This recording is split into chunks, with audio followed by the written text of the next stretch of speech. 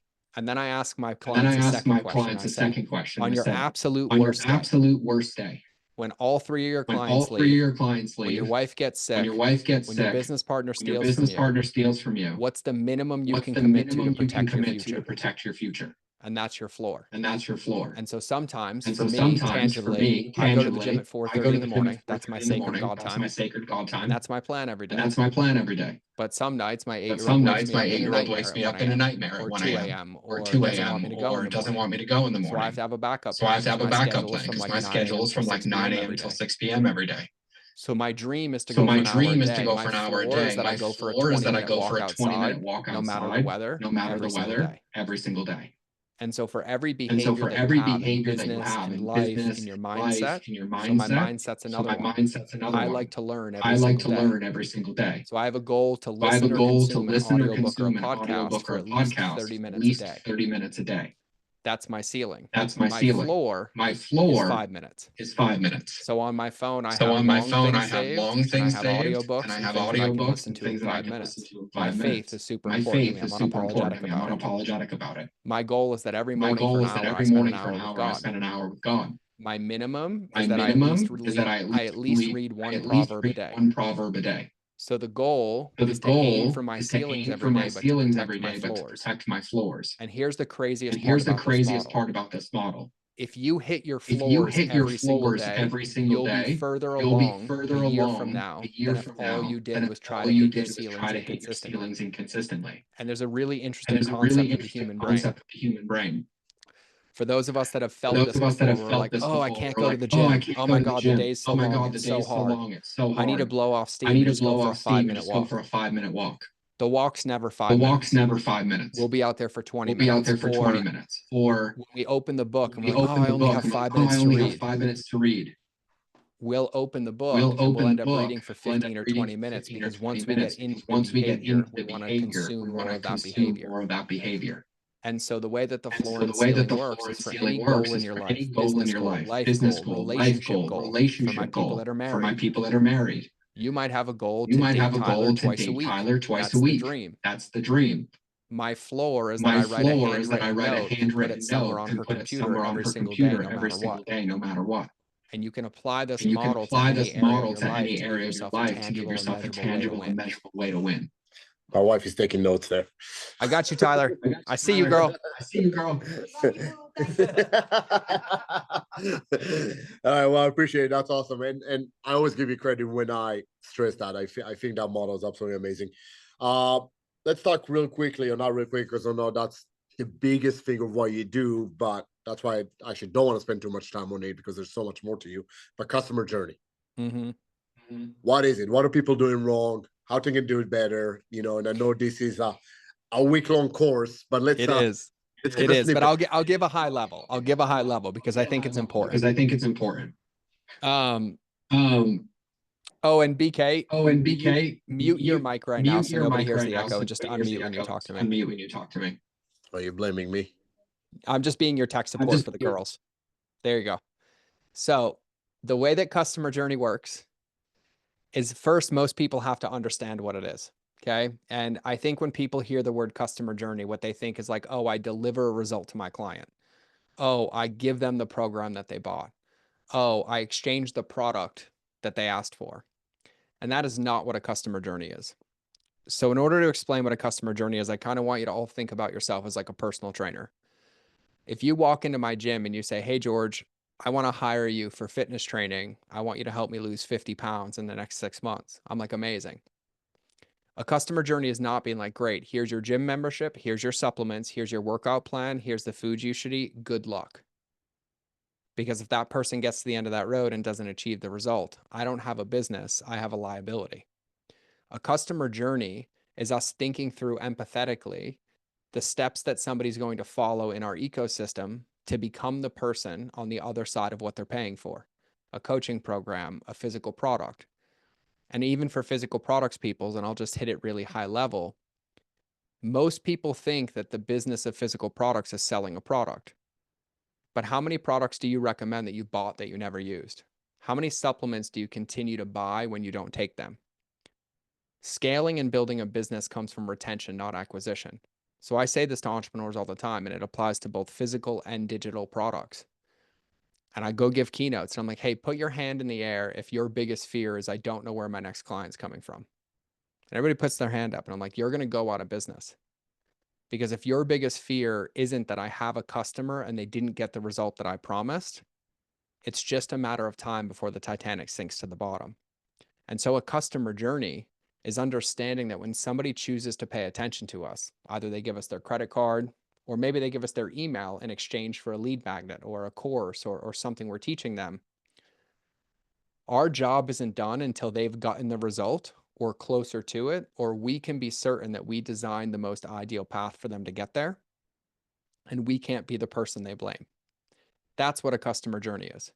Because at the root of business, our products, our services, our offers, they're not the island that somebody's trying to get to. They're the bridge to help them walk over to that island, right? I might sell you a pre-workout, right? But you're not buying the pre-workout because you want the pre-workout. You're buying the pre-workout because you want more energy to be able to achieve a physique that you're going after.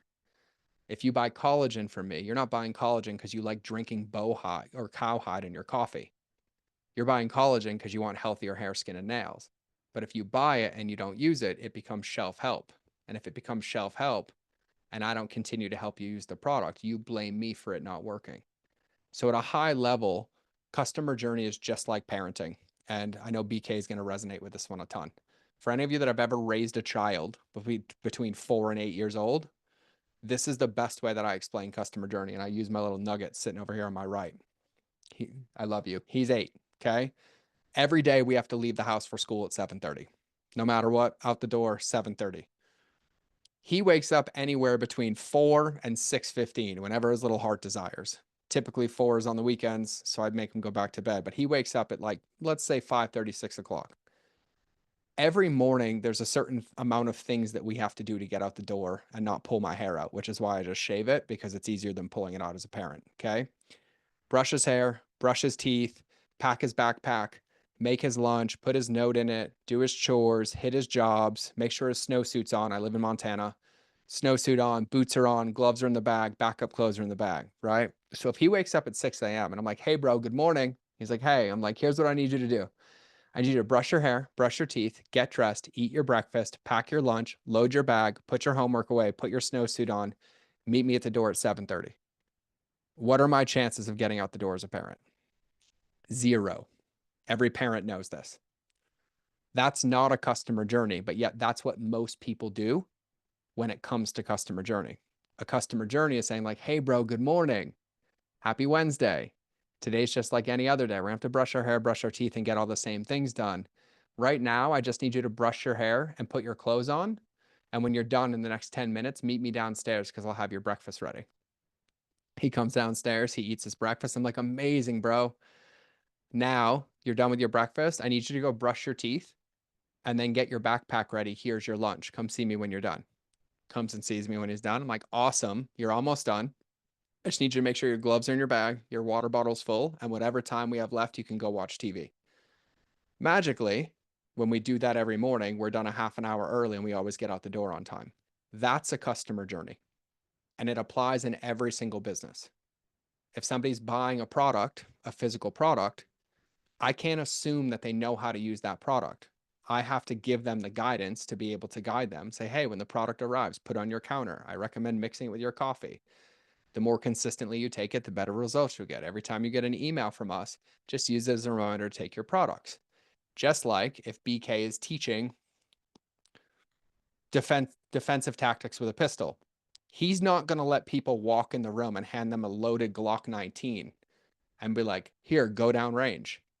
No, BK, no, right? There's a couple of things that have to happen. Like we have to welcome them in. We got to create a safe space. There's going to be people that have never touched them before. They've owned them and never taken the sticker off, or they think having a pistol is just standing on a target in this really rigid place. So there's like some familiarity that's required. Then we got to hit the 4 safety rules. Don't flag anybody, right? Here's what to follow. Boom, boom, boom. And there's these series of steps that people follow. Just like if you go to a nice gym, if you go to an Equinox and try to go work out, they won't let you. They're going to ask you some questions. They're going to show you the equipment. They're going to show you where the locker room is. They're going to ask what your fitness level is. And the moment you've been properly onboarded, they're like, great, go train. That's what a customer journey is. And so I wanted to give that context because the easiest way to think through a customer journey is imagining that you were a beginner coming to consume your product or service. You knew nothing, absolutely nothing. If you couldn't go through it and understand what to do and how to accomplish the goal, you don't have a customer journey. And I teach this very publicly. It's on my podcast, on my website. I'll even send BK the link. But there's 3 core critical mistakes that people make. And they're really, really easy to understand. They're really, really hard to fix because by default, we make them. All of us do, myself included. I call it the triangle of poop because my 8-year-old named it. It used to be called the triangle of death. But he said, because he heard me teach it so many times, that if you make these mistakes, your business turns into a pile of poop. And I've kept the name ever since. So it's called the triangle of poop. Okay. But there's 3 core mistakes that people make. The first one I call the zone of doubt. The second one I call the ego journey. And the third one I call the fire hose. Okay. The zone of doubt is basically the commitment remorse zone.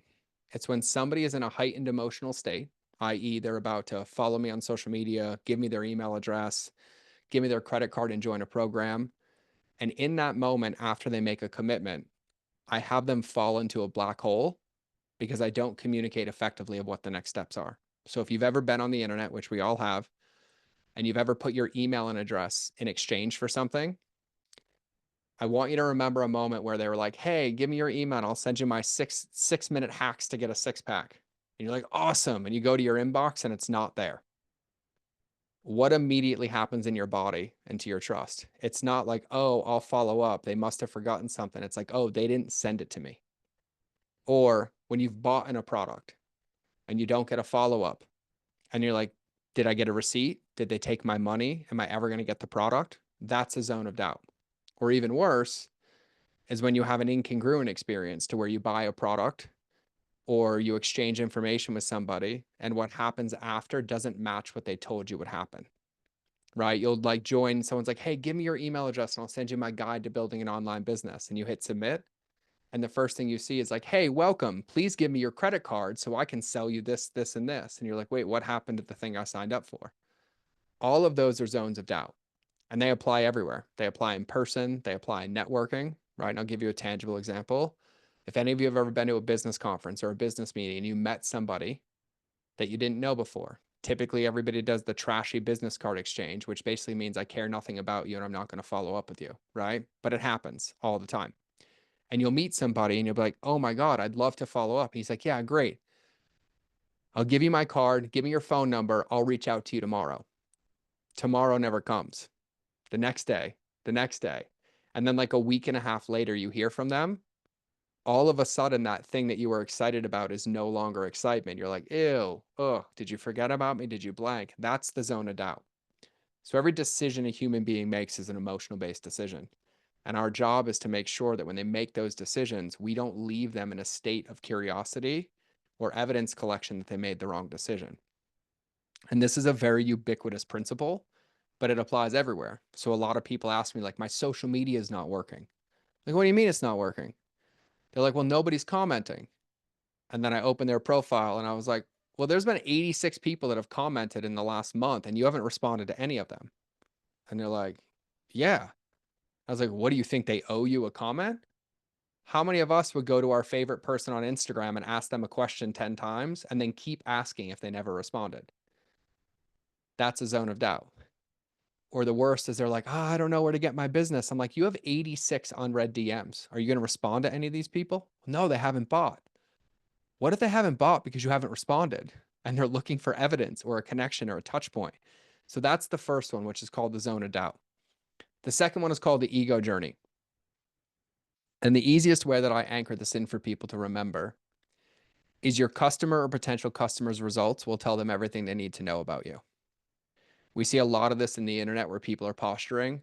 I want to give you my system. I want to show you how I made $1 million. I want to show you how amazing my life is. I want to show you how awesome this is. I want to show you how great of a person I am. It's the ego journey. Nobody cares about your posturing because all we're doing is making it harder for the person to see themselves in it. And an easy way to solve this one is when communicating with people, replace the word I with you. Because I can tell you how many companies I've built. I can tell you how many companies I've scaled. I can tell you how good I am at customer journey. But I can also say, hey, when I teach you these 3 mistakes, you're going to be able to. You're going to achieve X. Just like when BK facilitates, and I already know this, at the very beginning, he's like, but because when we're done, you're going to feel confident with your pistol. You're going to feel confident that you can handle this situation. You're going to know what areas of transition are and how not to be a target in them. Nobody cares that BK's done it and has done it millions and millions of times because it doesn't benefit them. So it's a really simple communication strategy to make sure that we're always focusing on someone's outcomes or goals and what they're trying to achieve, and we speak into it. This applies everywhere. Email, conversations, in-person networking events, right? We all know we've been in the room or networking conferences and we're like, God, I can't stand that guy. All he did was talk about himself. But then the ones that we remember are the ones that asked questions and talked about us, right? It's really just human principles over and over again. And in the online world, it's really transactional. And the number one thing that we see working right now is authenticity and connection. But if all you do is talk about yourself and what you've done and your high school letter jacket that you can't fit into anymore because you haven't played football in 25 years, no one cares. They want to know now what you can do for them or how you can benefit them. So that's the ego journey. And the third one is called the fire hose. I'm doing it to you right now. The amount of information that I know in my brain and I spit out at you took me 20 years to learn and master. But the fire hose is the same example as my 6 or now 8-year-old waking up in the morning. And when he says, Dad, I'm ready to go, I drown him with things to do that actually makes it impossible for him to succeed. Just like if BK and I were running a defensive pistol course or a CQB course or how to defend your position from your bed and a pistol's in your nightstand. And we had 10 of you walk in, and within the first 2 minutes, we're like, great, here's the course of fire, here's your rounds, here's your ammunition, here's your pistol, good luck. No one's going to succeed and someone's going to die because there's steps that somebody has to follow to be able to make it to that evolution. Just like when somebody buys a product from us or gets coaching from us, there's a series of steps that we have to take them through so that they can build momentum and confidence. And so I see this a lot with entrepreneurs who sell digital and physical products. You'll sell a digital product and you'll spend 30 days, 60 days, 90 days convincing somebody to buy. And then the moment they buy, they get one email from you that's like 17,000 words long. And it says, I need you to give me your mother's maiden name, fill out this application, watch these 45-minute videos, log into these course modules, and good luck on your course. The chances of success are zero because it creates reactance and nobody's going to go through it.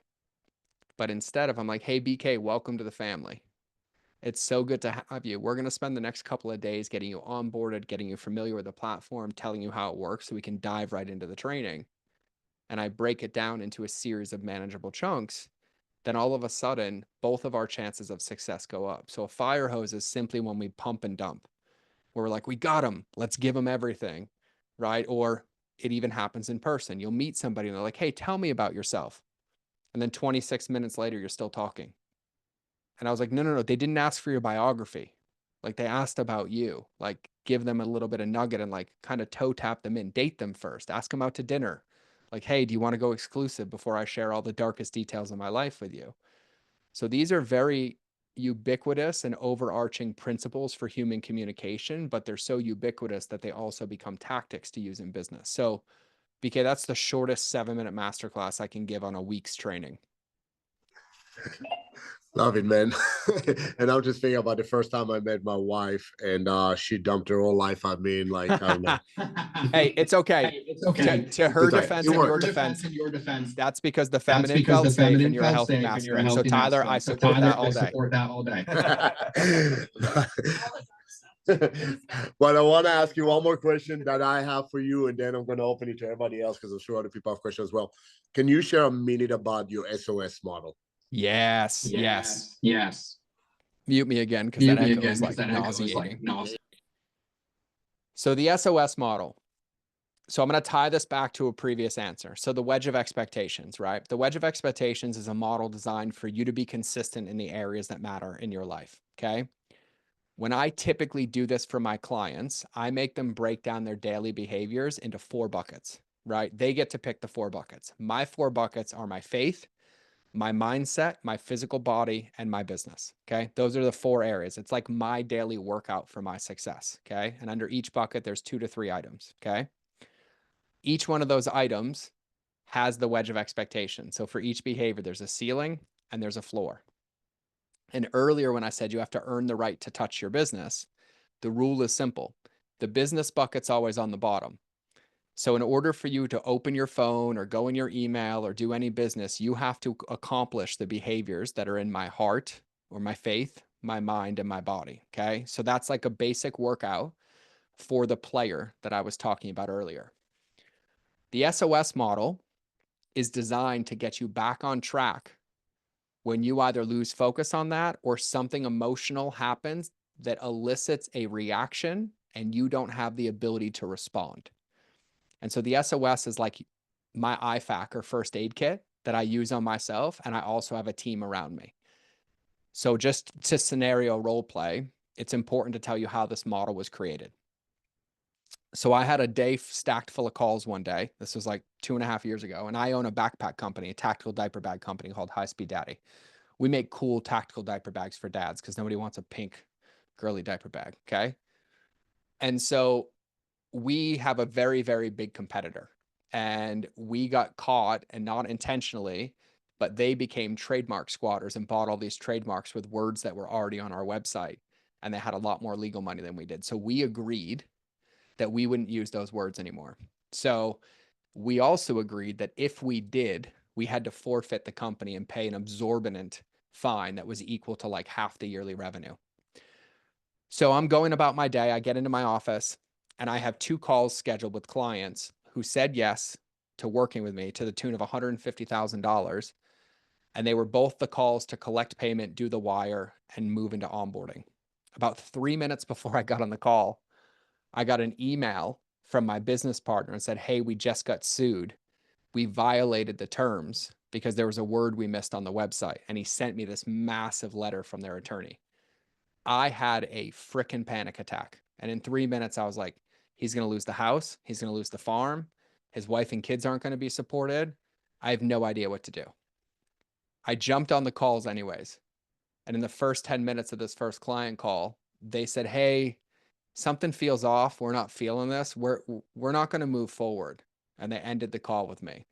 That was 50 grand gone. I had 45 minutes till my next call.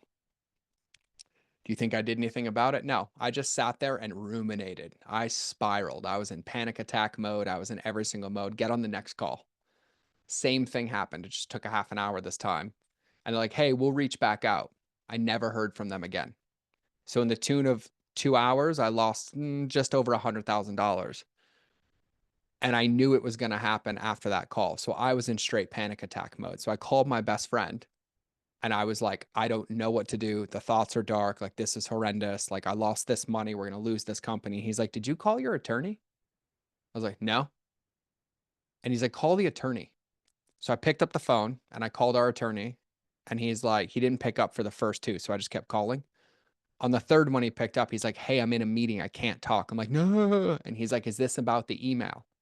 And I said, yes. He said, oh, it was a mistake. I already handled it. You guys are good. And he hung up the phone on me.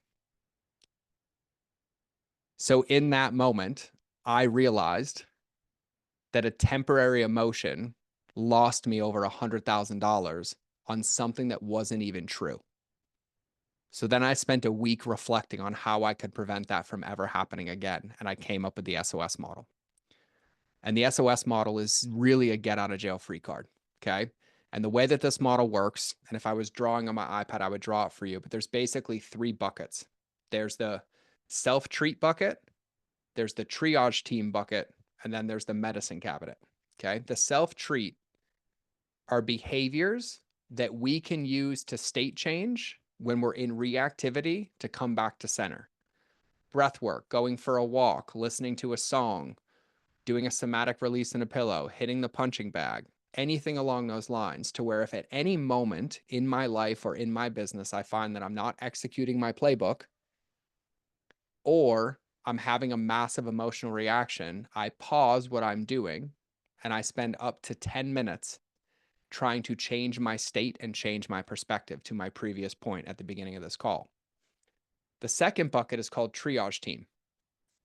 This is where you list between 3 and 9 people who hold you accountable to your potential but don't believe your story, i.e. people who understand your mission and do not believe your bullcrap. So this is Tyler for BK because she'll be the first one to call him out on his crap, right? This is not the people you call where you're like, oh, business is so hard. And they're like, yeah, just close it. Go get a 9 to 5. This is not those people. These are those 3 a.m. friends that are going to be like, strap your boots up. Let's work through this and let's get back on the field. Okay. You list 3 to 9 of them.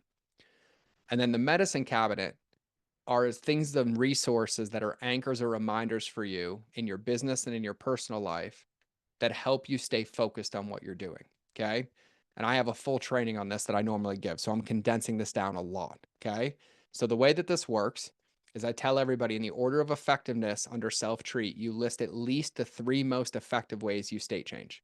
My number one, I live in Montana. So like 7 months out of the year, if I go barefoot outside and it's negative 30 degrees, I reset in about 6 seconds because I do not want to stand in that snow anymore. Okay. Some people it's ice baths. Some people it's a song. For me, I'm also a breathwork teacher. I can get into breathwork and pretty much shift my state anytime that I need to. Okay. So I list out the most 3 effective in that order. And I do this in the notes on my iPhone. So if it's a song, it links directly to the song. So I don't have to think, because BK will teach you this from his life. When you are in breakdown or trauma, you cannot think. And if you have to go find something, you will not find it. But if it's easily accessible, you'll get it. Breath work, ecstatic dance, go for a quick run, do 20 push-ups, whatever it is. It's just to change your state from reactivity back to neutral.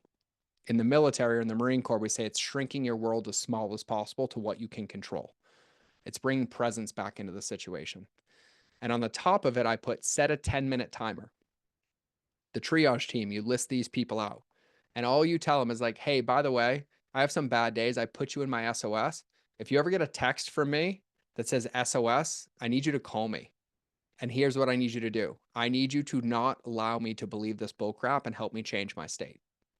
And then the medicine cabinet is a series of resources that typically gets built out as you use this, of like, oh, one of my SOSs told me to go look at my vision board again. I'm putting a picture of my vision board in here. Oh, I recorded an audio note reminding myself when this happens what to do, and I save it in here. And the way this model works is I have them save it in their notes on their iPhone and they pin it to the top of their notes. So when they open their notes, it's the first thing that they see. It's called SOS. And then in their iPhone, I make my clients change the top 9 in their messages to those 9 people. So 500, 600 times a day, you're seeing those people, even if you're not using it. The subconscious accountability is huge. And so how it works is like you're executing your plan for your day, you're doing your workout, you lose a client, your manufacturer's getting sued, something bad happens, your dog gets hit by a car, and all we want to do is go into emergency reactivity mode. You pause and you use this model. You open it, you set a 10-minute timer. If at the end of 10 minutes, you have not been able to state change yourself, it immediately means move on to number 1 in your triage team. You don't get to self-treat anymore. It's above your pay grade. Call in the cavalry. And you go through that list until you get a hold of somebody, explain the situation, and they are going to give you the truth pill. And typically they send you back into the business or back into one of the modeled behaviors under faith, mindset, or body. And so that's how the SOS works. Sorry, I have to unmute yourself now every time. All right. Well, I appreciate that. That was awesome. So I also put a link in the chat for you, BK, where I have all that written out. Awesome. Thank you. And just so I don't forget later, for anybody that finds anything here interesting or intriguing, George, when's your next retreat? Yep, it's here in Montana, April 10th through 12th for 3 days. For 3 days. Highly recommend. I've done it. I learned so much. So you're gonna learn business, marketing, customer journey, all that stuff, and then so much more. So I highly recommend if you have the time and the capability of doing that. But anybody else has any questions? They're like, Go why ahead. is this guy so crazy? Why is this guy so crazy? Do you think? Can you hear him? No. No. Okay, yeah, come up. Or you can tell me the question. I can ask it. Well, I was just gonna say, because he brought up faith a lot. So what part did faith play in his personal success? What part did you heard that? I'm gonna did. mute myself again. I'm gonna let you go for this one. Thank you for that magic. Thank you for that magic. Yeah, I'm just gonna be really vulnerable with you. I never truly found my purpose until I fell in love with Jesus. And most of my struggles came from thinking that my ego or my brain had the answers. And now what I have written on the wall in front of me is God is my visionary. I'm just the integrator. And I was successful. Like I was worldly successful. I had the cars, the houses, the money, the friends, and I had a dead, empty soul.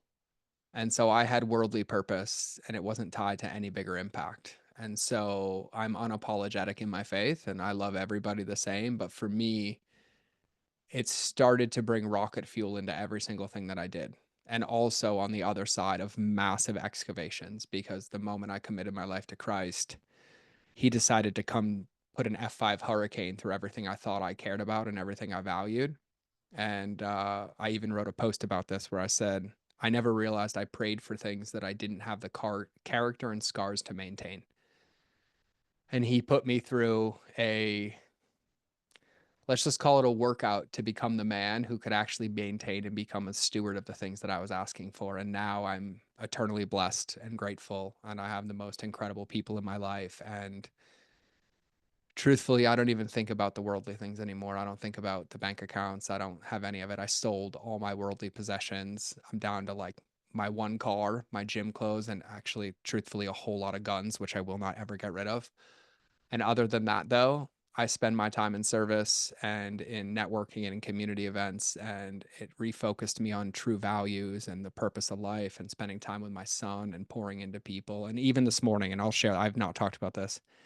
I went to a business strategy meeting this morning for 2 hours to breathe into one of my friends and help him scale his online business. And he's a former pro IFBB bodybuilder, cover of every magazine, going through a crisis. And halfway through the meeting, he said, George, I don't know Jesus like you do. And he asked me and my friend to baptize him. So this morning, our business meeting turned from a strategy meeting to a baptism.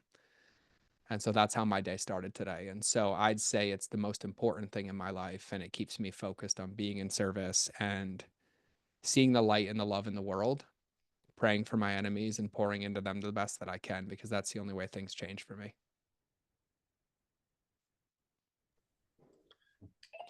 Thank you. Great question. Anybody else? Great question.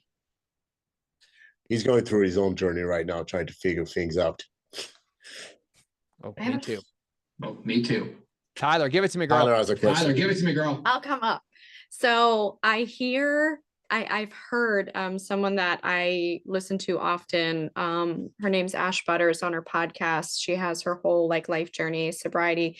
It's funny when you talk about purpose and alignment and how the two flow together, and you can't have one without the other. And when one comes, the other. So she talks about that as well. And something that I've heard her mention before that I thought that hit me, kind of gave me chills, was like, people are always searching for their purpose. They're always looking for their purpose and digging. And, she said, but for her, and what she tells her clients is that she said, you are the purpose. And once you realize that you embody purpose. So I was curious your thoughts on that. When you were talking, I was like, oh, I have to bring this up. I love that. I'm so I glad love that that. you did BK mute me, because I'm going to need a minute. I 1000% agree. And to even stack on the lens of the last answer, I think it also, the success of that statement boils down to where you derive your identity from. And so, I can go back to when I was an opiate addict and suicidal and in like the darkest times navigating the PTSD, and I didn't believe in anything bigger than me. And so my identity and like who I was being was not a good man on the planet. Like the results around me weren't great. People felt disconnected. I was mean. I had narcissistic tendencies. I'd gaslight people because I had walls and wounds up. And so I think that there's a whole lot of truth, and I agree with that statement wholeheartedly, but I think it depends on where in the journey somebody is.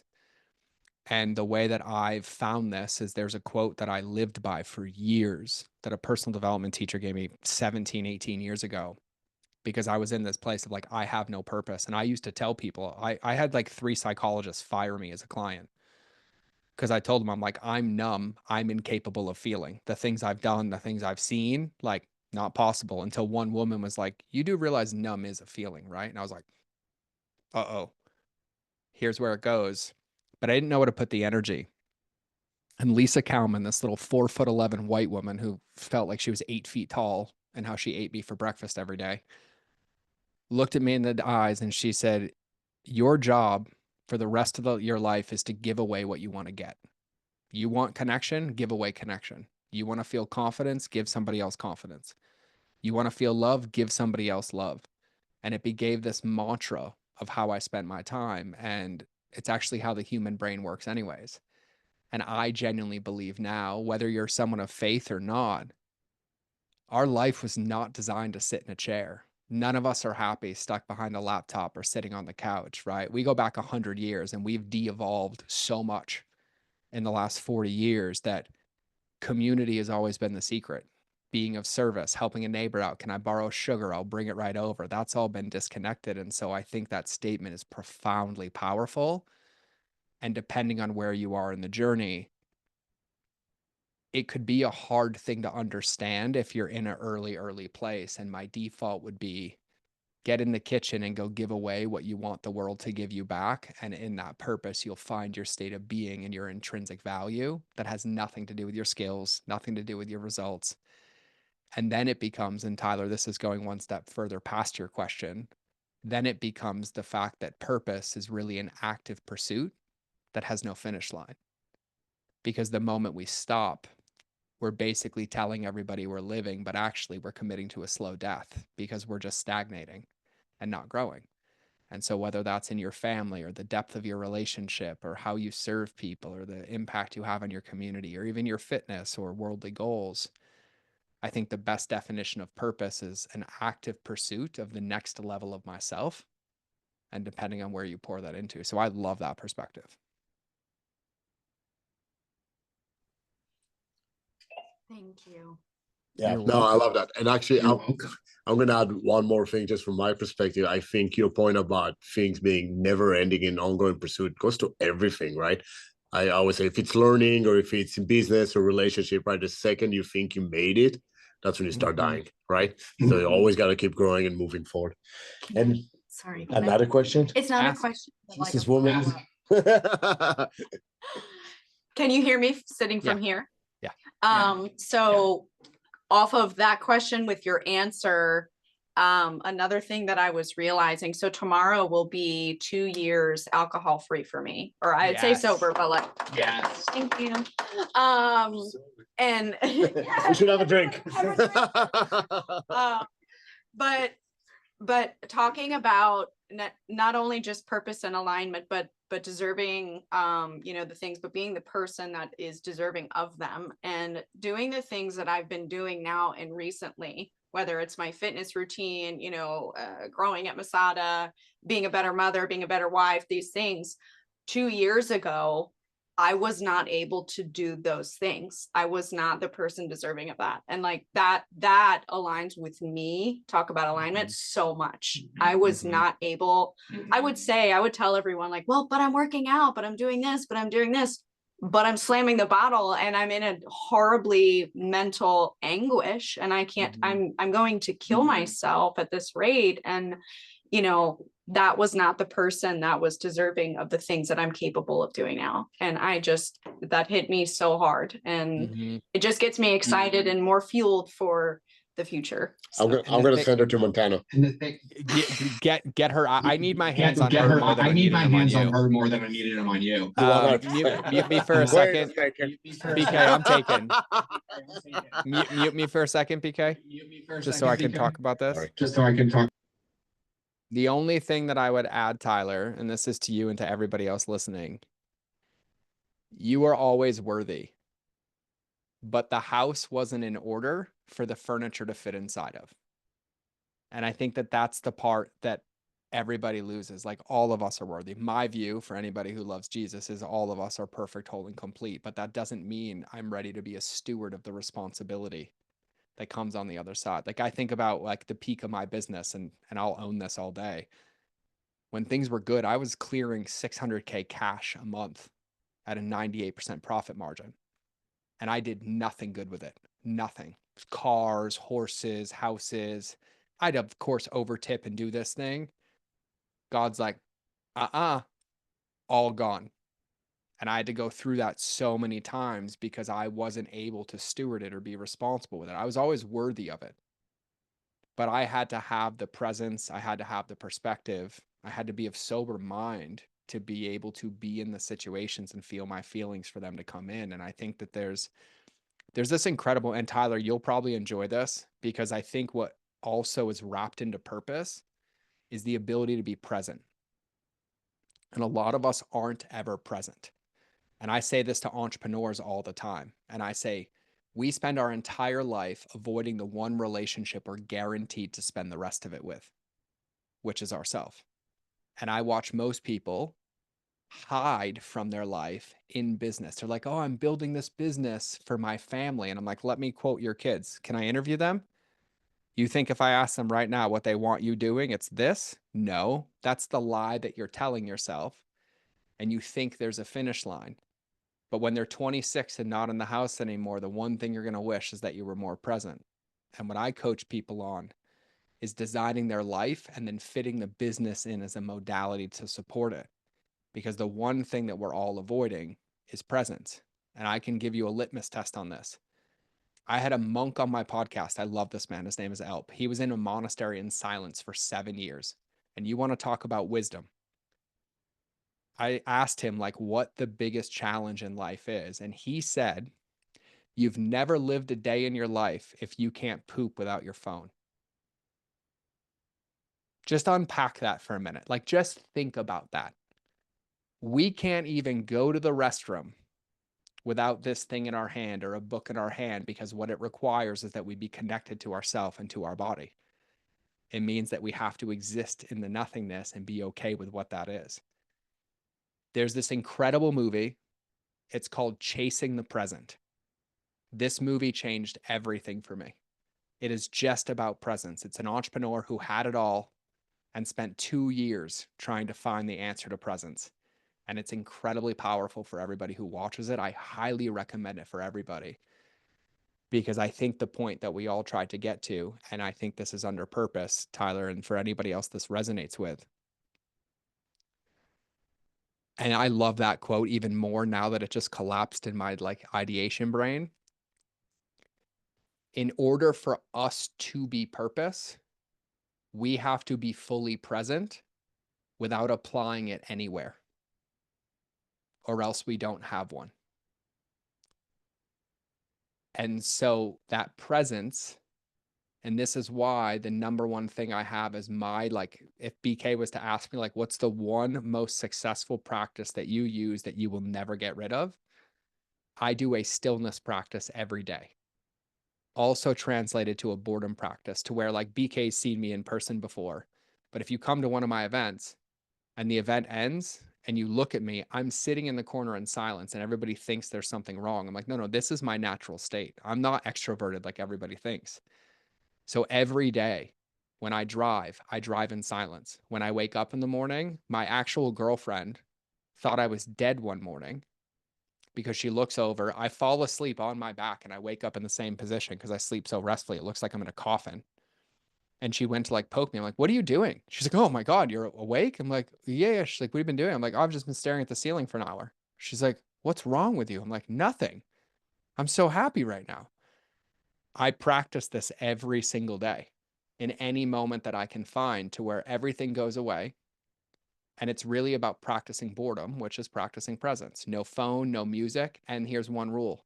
Any thought or idea you have, you're not allowed to write it down. You have to just allow yourself to be in the moment.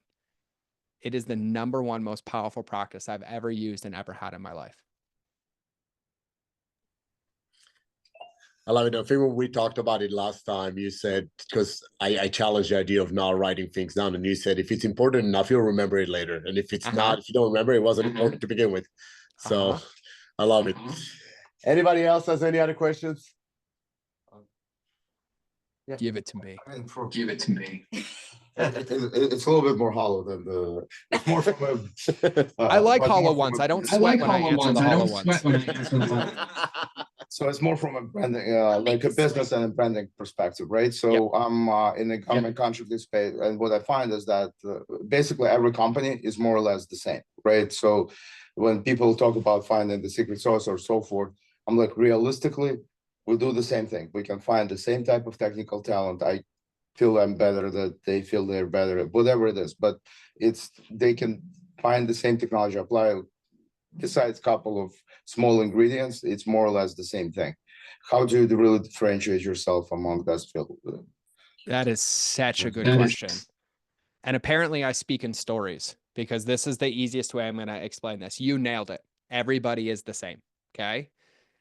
But if I have two chefs If I have a Gordon Ramsay and I have the cook from the Buffalo Diner up the street in Montana, and I hand them both the same ingredients and I ask them to make me a beef Wellington, they have the same ingredients, the same equipment, and they get two completely different dishes. One's Michelin star caliber and one looks like it got run over on the side of the road. The only difference is the approach, the personality, and the ingredients that the chef puts in it based on experience. That's no different than online business. But I see this all the time, and this is where identity comes into business. People don't buy from businesses, they buy from people. But in this comparison game that you nailed, like a dime a dozen AI companies, a dime a dozen marketing companies, a dime a dozen brick and mortar companies, and we look at the reasons people go back to the businesses they go back to, it's because they feel a connection to the business, not because of the product, but because of values and identity in that relationship. Just like we can go out to dinner, we can have incredible food with horrible service and tell everybody not to eat there. We'll go to a different restaurant that has not good food and incredible service, and we recommend that everybody goes there. So when I teach this in business, the way that I teach this is that you have to have an identity or a personality in the brand, as well as, for lack of better analogies, an incredible bedside manner that the product and service is just a permission slip on how you make people feel. And the differentiating factor is how people feel inside of your ecosystem. And this is a true psychology game. And there would be a book that I would recommend from Jonah Berger called Contagious. And it's the psychology of why people share. And it's based on the experiences that they have. And so for me, I probably have 1,000 competitors. I don't know who they are. I don't care about who they are. And I teach a lot of the same things, and I might teach them my way. But the thing that I obsess about, and BK will tell you this, he's had my phone number for years and he still won't text me as much as I want him to. I'm like, text me, bro. He's like, no, I don't want to disrespect your time. I'm like, I gave you my freaking phone number. Text me. But I decide to lean all the way into the client experience, both before they're ever a client and especially after they're a client, because that's the thing that they're going to recommend to a friend. Because BK doesn't recommend me because I taught him customer journey. BK recommends me because of how I made him feel while I was teaching him customer journey. And so when we think about businesses in every bucket, it's really the heartbeat of the business that we allow people to feel that differentiates us from anybody else. And it's the reason why somebody will go in this grocery store over this one. Like Trader Joe's has a cult. I don't have one in Montana anymore. I used to have one. But Trader Joe's doesn't have anything special except everybody greets you with a smile and they're like, come be a part of the Trader Joe's family, right? Like it's just repackaged sugar bombs that are killing your body, right? Costco, same thing. People are devout with Costco, but Costco also overinvests in their employees so that their employees are happy at the business every day. And then they pass that along to the customers, which is why Costco wins over Sam Club, right? So another example I would give you is Apple versus Android. Apple only owns 2% of the market, but owns 96 something percent of the revenue. And it's because people have this massive identity and sense of belonging that's associated with Apple. And because all Android focused on was selling the features and benefits, they kind of became the outcasts, and more people want to be associated with this because of the relationship that they have with the brand. And so I'd say the most unique, or the differentiator, unique positioning difference is how you treat people and the identity that they have when they're inside of your company. You think about plumbing companies, right? Because there's every company this applies to. You have the big brick and mortar ones, but then I see a dude driving down the street that says like dump and pump. And I'm like, that's hilarious. And it's like family owned business. And I call two of them and he's like, we'll come out for free. And the other one's like, oh, put me in a system, put me in a process. I'm going to go to the one that I have a relationship with. And so it's focusing on the kind of like the relationships. And the way that I have people remember this is like, imagine we lived 60 years ago and you're the butcher shop on the corner. You knew people's names, you had conversations, you kept the humanity in the business, which is why they kept coming back. And that's the thing that's been lost online. And truthfully, with AI and the way business has gone in the last 2 years, the only thing that people are making business decisions based off of is a connection to the company. So that's how I would answer that one. Thank you. And something you said in the podcast, which I want to reiterate when we talked about AI, briefly, is that differentiator. It's like now people are craving the personal relationship even more so than before because they don't have it anywhere else, right? Awesome. Anybody else? Anything? I feel like we took way more time than I expected, so I truly appreciate it, George. You're the best. Oh, Love you, brother. You're good, bro. I love You're you, man. good, bro. Anybody else has any questions online? No? Perfect. I don't see any in the chat. George, I didn't see any in the chat. I'm gonna send you my wife to Montana. And Tyler, come party in Montana. Come party in Montana. all right. Love you, George. Thank you so Love you much too. for your time. Love you too. All Thank right. you. And everybody, Thank thank you. And everybody, BK, thank you. do me a favor. BK, do me a favor. Just make sure they all have my Instagram. Make sure if they all any of have them my have like follow-up Instagram. If any questions of them or have if I like can follow-up support in any questions way, or if I can just support in hit any me up on way, Instagram. just hit me up on Instagram. Perfect. I'll put it on our page so people can see. Thank you so Amazing. much. I'll see you later, brother. I All right. appreciate Talk to it. you guys soon. Talk to you Bye. guys soon. Later. Bye. Bye.